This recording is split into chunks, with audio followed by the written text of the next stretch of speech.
I think the best thing for people in Hollywood that are entrenched in that world is to shut the fuck up. Because as soon as they start talking, people as soon as Robert De Niro starts talking, I'm like, Jesus, get that fucking microphone away from him so I can enjoy Taxi Driver. Robert De Niro has gone so hard partisan over the past 8 years.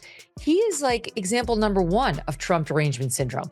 He's one of those, I'm moving to Canada if he wins, and he's never going to leave the White House if he wins. We're going to have Trump forevermore. I mean, hello, I hate to break it to you because I realize you're advanced age too, Robert, but people die. So he will leave.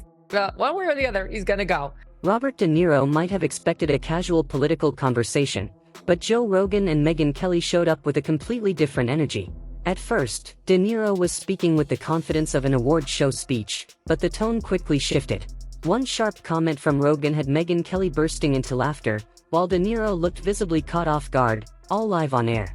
This wasn't just a discussion, it turned into a fast-paced, intense exchange. But here's the real question. Was De Niro fairly challenged, or was this a setup from the start? What do you think? Was this a genuine conversation or a moment designed to shake things up? Your opinion might reveal more than you think. Yeah, it's heartbreaking. Yeah, it's heartbreaking. Yeah, I don't want to hear. I love De Niro. I love those mob movies. It's like, I don't want to hear him that he's a moron. I don't want to hear him talking about politics and about Trump supporters, and just shut the fuck. If Robert De Niro had $1 for every time he erupted into a political meltdown, like a dramatic method actor stuck in an endless scene, he could probably buy a private island where no one dares to criticize Trump ever again.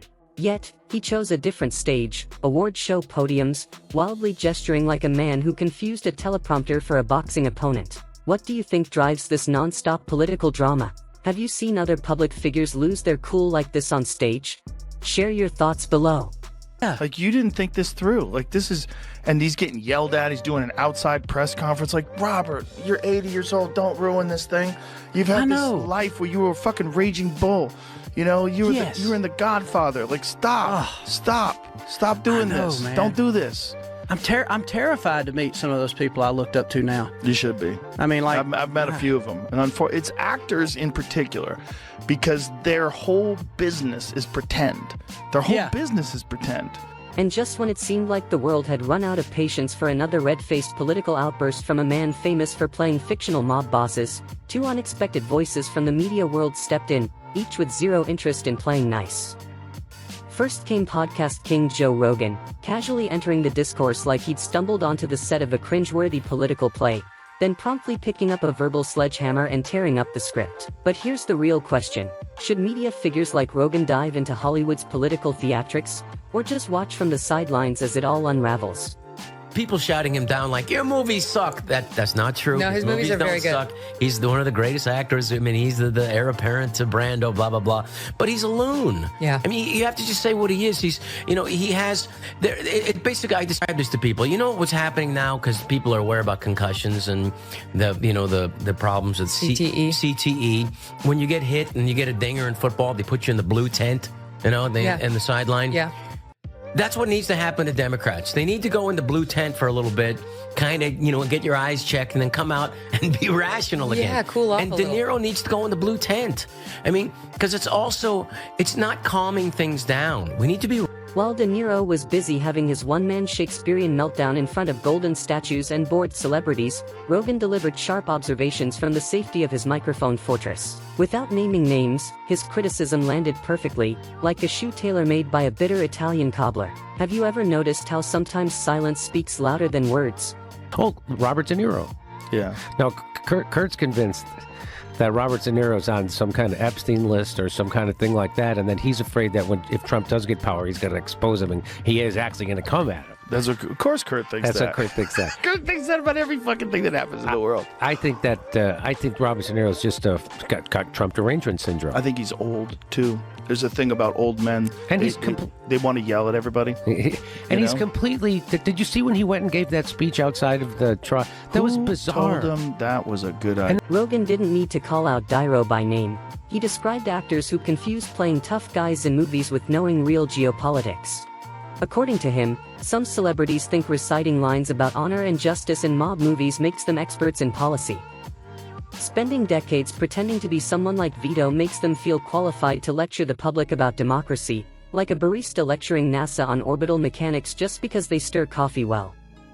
Rogan, with his usual casual style, harshly mocked this Hollywood ego, pointing out that fame doesn't make opinions factually sound.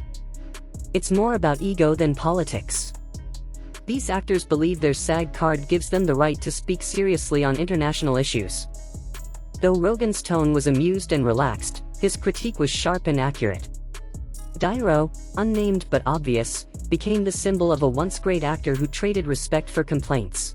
Robert De Niro, who's got a severe case of the TDS, is in conference right now, as all of the muckety-mucks are.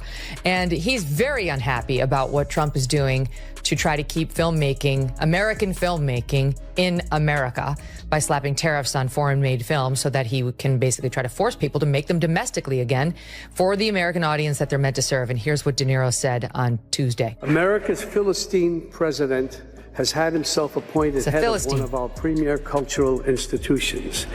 Then came Megyn Kelly. While Rogan was laid back, sarcastic, and entertained by the absurdity, Kelly brought the energy of someone meticulously keeping receipts and flipping through them like an IRS auditor. She didn't name De Niro either, but calling him a Hollywood loudmouth who confuses the Oscars with Capitol Hill left little doubt. Unlike Rogan's comedic ramble, Kelly's approach was a cold, precise dissection from a seasoned media veteran tired of self-important celebrity tantrums. She didn't mock filmographies but exposed the absurdity of actors playing political experts, detached from real-world consequences. Kelly highlighted how some celebrities treat award stages like campaign rallies without running for office. They crave political glory without understanding a single policy, earning standing ovations not for logic, but for fame and a Wikipedia page. From Rogan to Kelly, this isn't just cringe, it's dangerous. When Hollywood stars act as moral authorities, they often exist in echo chambers where only their staff dares to disagree. And then he starts yelling at regular people. Well, He's like, fuck you, you're a gangster. Go fuck you. Like, it's crazy that that's the guy what? from Taxi Driver. Yeah. You know what also I think those guys have no friends. I think the only friends they have are Hollywood phonies. And so you're in this weird world where everybody you talk to is a phony and you become a phony and everyone's a phony and your grasp on reality is very slippery and your eyes are going, right? Mm-hmm. So your vision of the world, your actual vision of the world, your ability to read a phone. You ever see old people's text messages?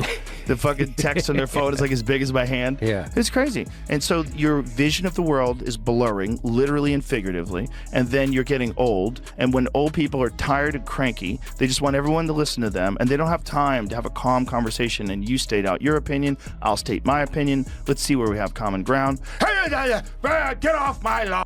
It's a never-ending cycle of nonsense, a glamorous Groundhog Day where the same speeches are delivered to the same crowd, met with the same hollow applause.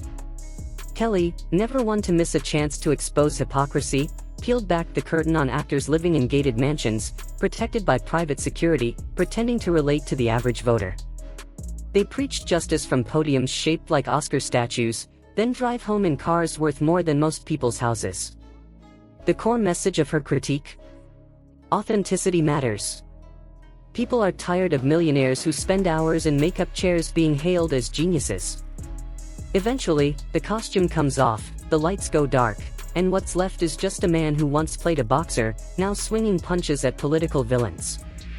What's striking is how different Rogan and Kelly are. One a former MMA commentator turned podcast king who probably thinks a salad is a conspiracy, the other, a sharp media lawyer who can dismantle bad logic faster than a courtroom objection. They don't see eye to eye on everything, but when someone's ridiculous enough, it takes no teamwork to call them out, just sharp eyes and a working microphone. Their styles differ, but they reach the same conclusion: one laughs at the act, the other tears apart its foundation. Make of that. Well, it's a global problem because it's the greediness of these studios and some of these actors that, make a lot more money overseas than they would here. But I look at the film industry in the United States, and my father worked in the film industry in Boston. He was a transportation coordinator for the Teamsters Union. So I know a little bit about it.